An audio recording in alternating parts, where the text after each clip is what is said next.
खबर आ रही comments related, आप लोग देखते रहिएगा स्क्रीन पे। Mona ma'am hi, good afternoon. Mona ma'am क्या करते हो आप? अजमेर में कब से हो, कब से शेयर बाजार से जुड़े हो? सर मैं 10-12 साल से जुड़ी हुई हूँ।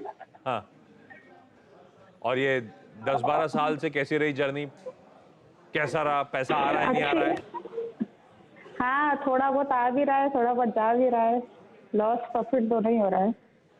आ जा रहा है तो ठीक है, जा ज्यादा रहा है कि आ ज्यादा रहा है?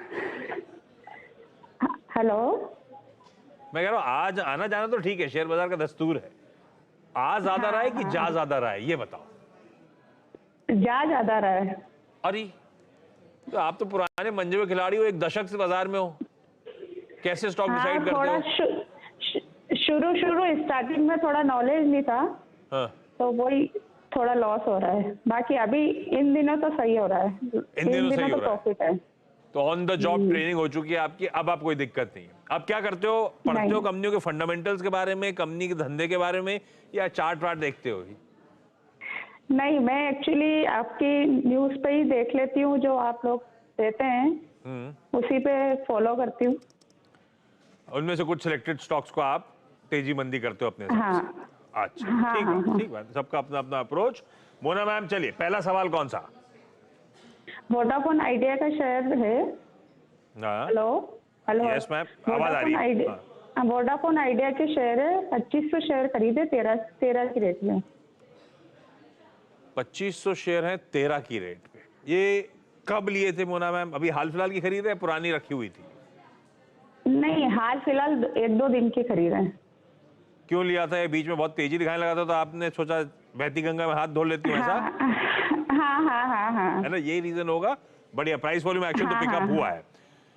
लेकिन हेलो, हाँ मैं सुन रहा हूँ। आप दिखाई नहीं दे रहे डायरेक्टर साहब, कोई दिक्कत है क्या?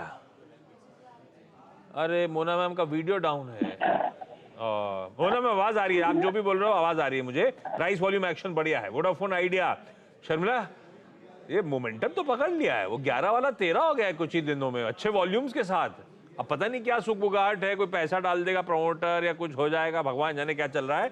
पर ये वो कंपनी है जिसकी बुक्स पे मैसिव डेट है। ये वो कंपनी है, कितने भी समीकरण सुधर जाएं, नेट लेवल पे लॉसेस ही होंगे, क्योंकि इसका इंटरेस्ट आउटगो उतना ही तगड़ा है।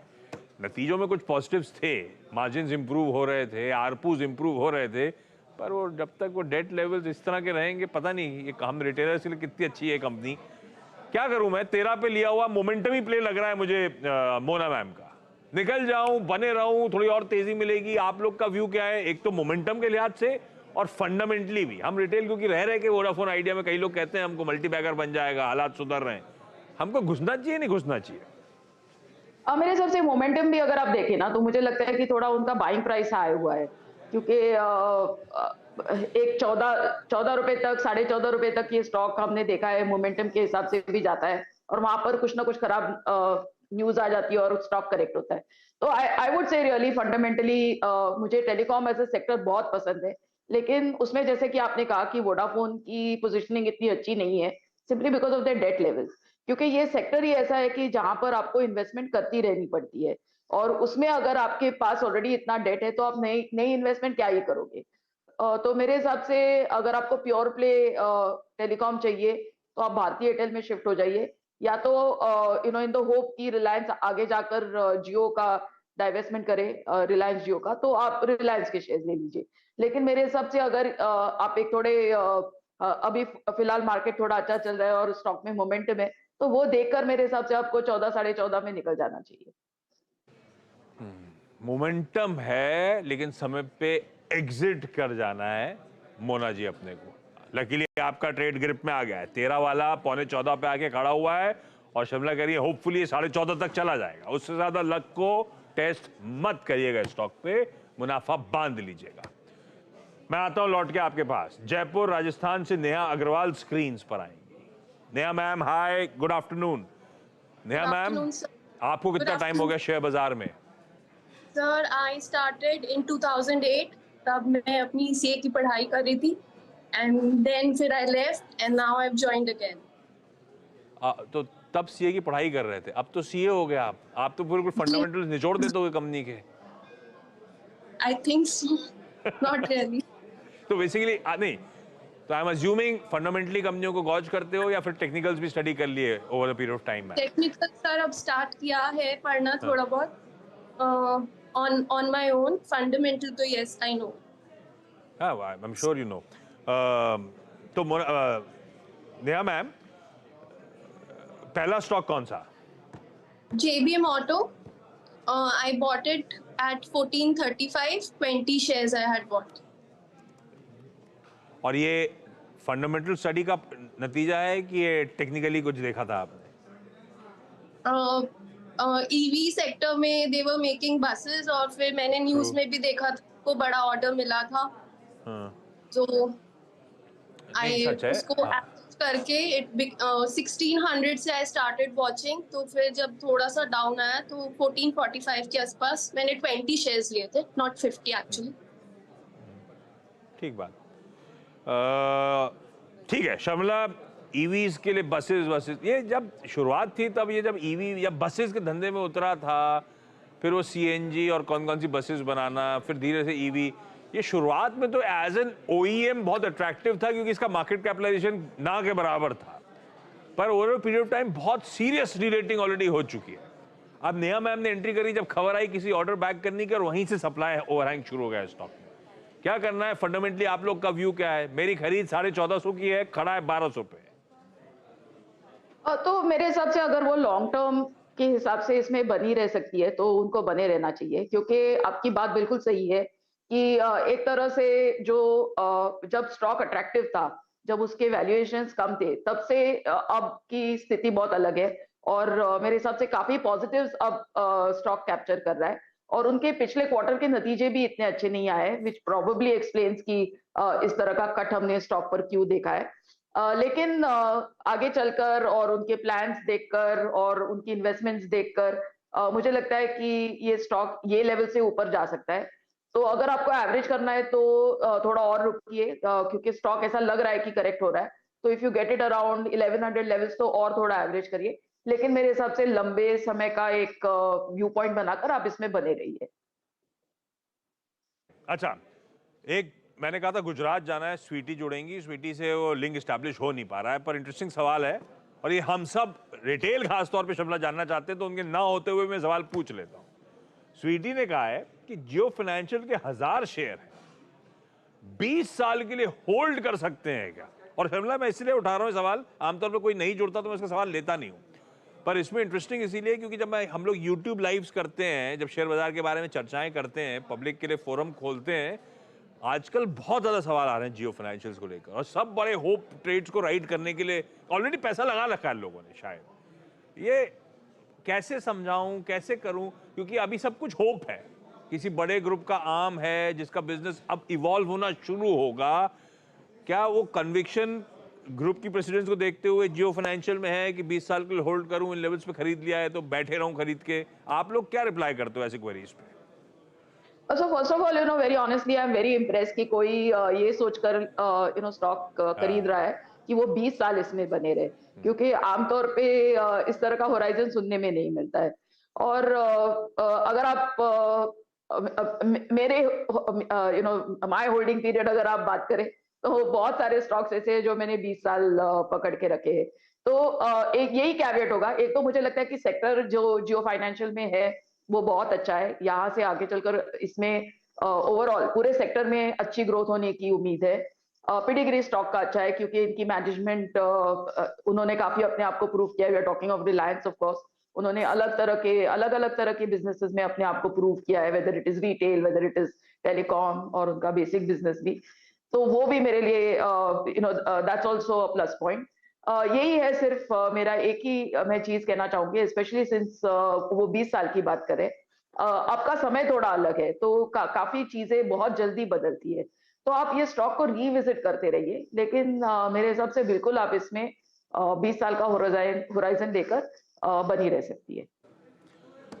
जियो फाइनेंशियल्स की क्योंकि चर्चा हो गई, सवाल आया था स्वीटी जी का, लेकिन इस कंपनी में जब भी चर्चा हो, जैसे हम लोग रिलायंस इंडस्ट्रीज से कहते हैं, वैसे डिस्क्लेमर इसके लिए याद रखिए भाई, जियो फाइनेंशियल जो है रिलायंस इंडस्ट्रीज उसके पास उसकी ओनरशिप है और इस चैनल की ओनरशिप भी रिलायंस इंडस्ट्रीज के पास है। तो दरअसल जियो एक सिस्टर कंसर्न जैसे हो गई। तो जब भी इस चैनल, इस प्लेटफॉर्म पे जियो फाइनेंशियल की चर्चा हो, ध्यान रखिएगा, अगर आप लेने खरीदने का, ट्रेड करने का मन बना रहे हो तो एक इंडिपेंडेंट फाइनेंशियल एडवाइजर से, कंसल्टेंट से एक बार बातचीत प्लीज कर लीजिएगा। खैर, शर्मिला का अपना इंडिविजुअल व्यू था। इस बीच एक बड़ी ब्रेकिंग न्यूज आती हुई, शर्मिला 1,07,000 रुपए के एमआरएफ के शेयर ने फिर 3 रुपए का डिविडेंड दे दिया है। ले लूं क्या? डिविडेंड के लिए मत लीजिए। अच्छा, नेहा मैम, अगला सवाल कौन सा? सर मैंने अराउंड 1.5 years ago 1635 के रेट पे around 80 shares. Sorry I miss that. कौन सी company? Infosys. Okay. 80 shares at the rate of 1635 and it's been almost 1.5 years. I know, और इसी बीच में सारा पेन आ चुका है ग्लोब का। शर्मिला, क्या करा जाए? अब ये उस पेडिग्री की कंपनी है नहीं। अगर मैंने फंडामेंटली ली थी लॉन्ग टर्म के लिए तो लॉस बुक करके निकलूं, पर अब खरीद का भाव दूर हो चुका है। 250 रुपए ऊपर खरीदे और भाव आ गया 1380, 1390 पे। क्या करना है इन्फी में? हमने सही खरीदा है क्या? लंबी अवधि के लिए बैठे रहे क्या? और अगर अट्रैक्टिव है, गिरता गिरना था, गिर चुका है, तो क्या एवरेज कर लूं क्या? क्या करना चाहिए इन्फोसिस को लेकर? So you know, very honestly, हम बात कर रहे थे 20 साल की, तो I have bought Infosys in 1999 at a price of 10,000 rupees almost, और वो लेवल से भी अभी मैं पैसे बना रही हूँ क्योंकि स्प्लिट्स आए, बोनस आया, एक्सेट्रा।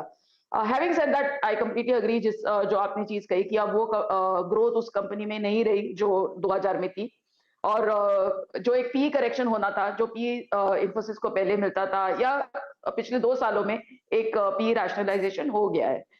यहाँ से मुझे लगता है कि चीजें इंप्रूव हो सकती है। हैविंग सेड दैट, मुझे लगता है कि अगर ये एकमात्र स्टॉक है आपके पास आईटी में, तो मेरे हिसाब से आपको एक मिड कैप स्टॉक भी ऐड करना चाहिए। इसमें आप बने रह सकती है, लेकिन जो अगला स्टॉक आप लेंगे, ध्यान से आप कोई भी एक अच्छा क्वालिटी उस टाइम प्राइस और वैल्यूएशन देकर एक अच्छा क्वालिटी मिड कैप देखिए, बिकॉज आई हैव फाउंड कि मिड कैप सबको बहुत ज्यादा अच्छा रिटर्न देते than some of these leading names. इसमें भी आप पैसा बनाएंगे, but I think mid caps give you a better opportunity to make money. तो I leave it to you, इसमें आप बने रहिए, लेकिन let your next purchase be a mid cap IT. तो इन्फोसिस होल्ड करेंगे, और अगर पैसा डालना है सेक्टर में तो इस बार कोई मिड कैप आईटी कंपनी अपनी चॉइस अनुसार। पर शर्मिला, आपकी पसंदीदा आईटी मिड कैप बेट कौन सी है? So I like quite a few. Persistent अच्छी लगती है। I think LT Mindtree एक अच्छी कंपनी है। बिरला सॉफ्ट, ऑफ कोर्स ये थोड़ा अभी स्टॉक भाग चुका है, बट काफी जेंसार टेक्नोलॉजीज, काफी अच्छे नाम है मिड कैप आईटी में। Tata Elxsi could be another. Tata Elxsi, yes, ये अच्छे नाम है। नेहा, आप फंडामेंटल्स देखते हो, थोड़ा सा टटोलो, अब अगला दाव लगाओगे आप किसी बढ़िया सी मिड कैप आईटी, और इन्फोसिस होल्ड है। मोना मैम दिख रही थी मुझे। भाई डॉक्टर साहब वापस दिखाइए फ्रेम में। मोना मैम, चलो आप फाइनली नजर आ गए शो खत्म करते करते। आपके अगले क्वेरी, अगला स्टॉक कौन सा? हेलो। हाँ जी मैम। हेलो। हेलो मैम, आवाज आ रही है, आप सवाल पूछो। हाँ सर, मेरे पास यस बैंक के 300 शेयर है 80 के रेट में। यस बैंक के 300 शेयर हैं 80 के? 80 की रेट, 80 के रेट में। बहुत ऊपर है मामला। ये यस बैंक, वोडाफोन आइडिया, सब यही वाले लिए हैं या कुछ और भी लिए हैं बड़े वाले? नहीं, बहुत कुछ है। आईपीओ के भी लगे हुए हैं। टीवीएस अच्छा रिटर्न आ रहा है। जहां पे दर्द था मैं अज्यूम करके चल रहा हूँ, उन्हीं पे सवाल पूछ रहा हूँ। बाकी अच्छे स्टॉक पोर्टफोलियो में होंगे, ऐसा है ना? ठीक है, बिल्कुल ठीक है। लॉजिक ये होना चाहिए, जहां दिक्कत हो वहां एक्सपर्ट का व्यू ले लिया जाए। भाई यस बैंक जब गिर रहा था शर्मिला, तो ये वो निफ्टी 50 का एक समय हिस्सा, मेरे ख्याल से 1800, 2000, जब तक खबर नहीं आई थी तब तक मुझे लास्ट याद है कोई रिजल्ट आया था और 2000, 2200 तक के टारगेट्स की चर्चा होती थी। उस तरह से ये ग्रो कर रहा था।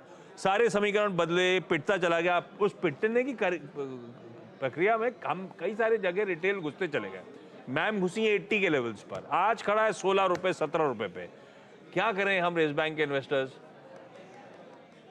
तो बिल्कुल यू नो आई थिंक कि यही है कि आपको कब कौन से प्राइस में निकलना है, बिकॉज मुझे लगता है कि आपको निकलना तो है इसमें से, एंड आई होप कि आपके पास और इससे अच्छे बैंकिंग के नाम है।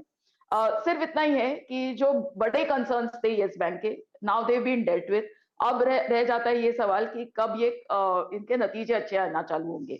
तो मेरे हिसाब से उसको आप थोड़ा समय दीजिए। 80 मुझे बहुत दूर लग रहा है, लेकिन मुझे लगता है कि अगर हम देखेंगे कि इनके नतीजे एक आध साल इसमें लग सकता है, of course bear that in mind, 1-1.5 साल। लेकिन आप अगर नंबर्स में इंप्रूवमेंट देखेंगे तो I think levels of 25-30 can be sort of expected.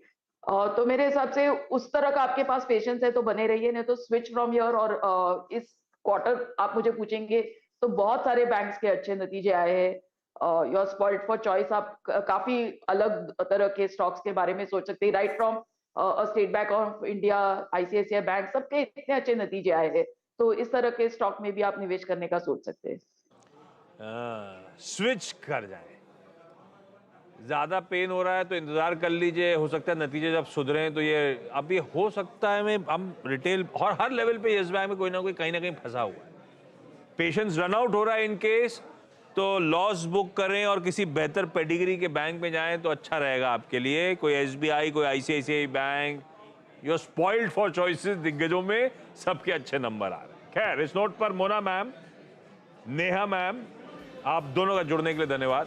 Sweety जी सुन रही हैं, जुड़ नहीं पाई हैं, सॉरी उसके लिए, लेकिन आपका भी धन्यवाद अपनी क्वेरी भेजने के लिए, हम तक रीच आउट करने के लिए। और शर्मिला, ब्यूटीफुली सारी क्वेरी सॉल्व करने के लिए आपका थैंक यू सो मच। आपको हैप्पी वीकेंड। सोमवार को आपको या फिर अगले हफ्ते अपनी मुलाकात हो। ब्रेक ले रहा हूं, ब्रेक के उस पार लौटेंगे तो एक मार्केट्स का एक जायजा ले लिया जाए।